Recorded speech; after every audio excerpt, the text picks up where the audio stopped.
And so I'm going back to these demons again, and I'm saying, how do we cultivate these demons? How can we teach corporations to really look above and beyond the bottom line, the triple bottom line, whatever they want to do, but really realize, and at first I always think they have to personify this business as a living, breathing organism, because there's so much life involved in it, and then it affects so much life, then it too must be looked at as somewhat of a life form. And once you do that, how do you get these businesses to really cultivate who their demons, what their demons are? Because at that point, then I think we can actually truly work with them. Yeah, I agree. I think a couple of things, themes that come to mind. In terms of your last question, how to actually get businesses to look at their demons and so forth. I think if you can start having an awareness of a business as a living entity or a cultural entity, if you want, then you could look at those things that usually in the culture we don't want to talk about the things. In a more communal culture, we also suppress those things. We don't want to be the one who's always talking about negative things. So we focus on the positive and we leave the rest unsaid. But that's like having things in your unconscious, issues in your unconscious, that if you have an understanding of a more holistic model of the business, you'll realize that those things are going to become hindrances or obstacles down the road if you don't deal with them now. So in that way, you create a culture where it's actually accepted to talk about all the issues, put it all on the table. The things that are traditionally perceived as negative or naysaying or something like that, give that a voice. Create enough space in the culture of the organization so that it's accepted. It's not what people focus on, but it's accepted and it's encouraged to also look at the demons. And to see, because demons, in another way of looking at demons, it's all just, if you use energy as an analogy, it's all, or awareness or consciousness, it's all energy that's just manifesting in different ways. And in some way, demons are like, it's like in your own psyche, it'd be like a psychological knot.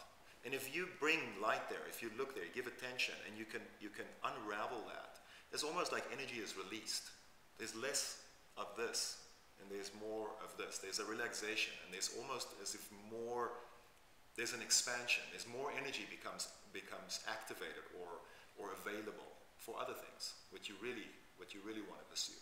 So I think you can again say it's the same in an organization. If you address those things, you don't have this tightness of like, oh, we don't talk about that and we don't talk about that. All these minefields that you have to navigate within the culture.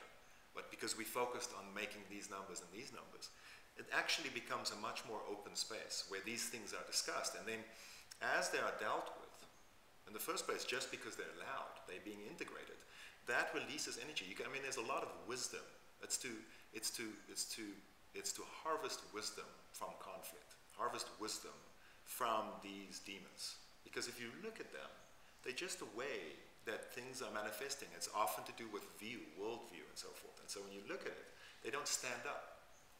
It changes, and there's a release. So that's one thing, is to get organizations to create cultures where it's acceptable to talk about things that generally, in the traditional culture you wouldn't want to talk about.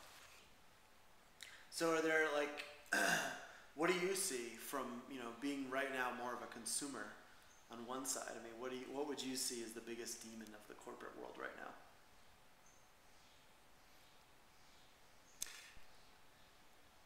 I think this very aspect that we're talking about, where there's a single focus of competition to be the biggest, the best, to capture most of the largest market share, and in that to trample your opposition and so forth. I think it gives, if you focused on something like that, it's kind of like an obsession in some sense, in a personal sense. If someone is focused on one thing, and sees that and defines success very narrowly, then you get aberrations. It goes out of balance with the larger system, because there's this ongoing focus. I think that's what got us to a point where we are consuming the kind of resources that we are consuming. There's no consideration for what are the resources that we consume in order to put this product out. It's more, what is the cost and how much can we sell it for? And so the real cost and all of that is not really calculated. But I think also at the same time, it's not to demonize corporations or the corporate world. I think it's more about evolution of the human species, of consciousness. And this meme of social responsibility and environmentalism and so forth was seeded long ago because it's about people actually thinking differently and realizing the interconnectedness of everything. And that's kind of a cliche, but I think it's a key aspect here.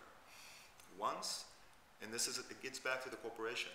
Once the corporation or the person or the individual realizes the interconnectedness with other aspects, other beings, then it is a shared interest.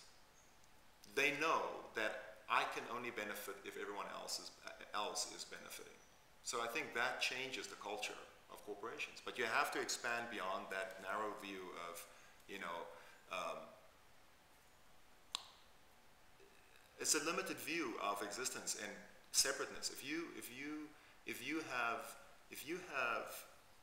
a view that we are existing separate from each other, then the reigning paradigm necessarily would be one of, making off with the most goods, or favoring the self, or perpetuating the self in spite of others. It's a world of seeing, I have to protect myself, or I have to further myself by doing this and this and this, because there's separateness. Once you start seeing the world as an interconnected whole, and that there's no separation between you and the others, or not as much as what it seems like if you focused on your own self, then you get into a field where there's shared interests, where you realize, but wait a minute, longevity of the resources on the planet.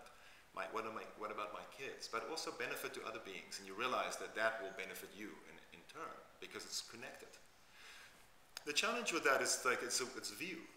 You can make a case now with technology and trade and politics that global culture is actually exhibiting an interconnectedness that's very easy to see for anyone. So you can start making a case that things are truly interconnected, and what you say now as a politician will be on YouTube tomorrow, and everybody is going to see it. So you have to be mindful. So there's a little bit as this meme is starting to come into the public discourse and growing in power, it has a force of pulling other people into it. It sort of like gathers momentum, like a snowball in some sense, and it's like magnetizes people's consciousness to go into this and to start thinking and to expand into that. So I think there's an evolutionary process that's happening. But there are obviously individuals on the edge that's leading it, and businesses that's leading it, And then there are the people that's sitting on the sidelines and waiting to see. And then there are the people that are like the brakes, and we need all of them. Mm-hmm. We need all of them, And, Pieter, thank you very much. It's been a great talk. When we come back for the second part of this series of Feeding Your Demons, I really want to talk about the consumer's role in how we as consumers validate the success of corporations, and how powerful the vote with your dollar concept is. Because we play into that every day. That's the culture. And companies, just like people, are constantly looking for validation. And if we can find a different way of validating the success of a company, we will have a new economy. So thanks a lot, and visit www.pangeaorganics.com. This will be posted on the blog within a couple days here. Yeah, and also www.taramandala.org, which is Lama Tsultrim Allione's website and retreat center in southwestern Colorado. Thanks a lot. Thank you.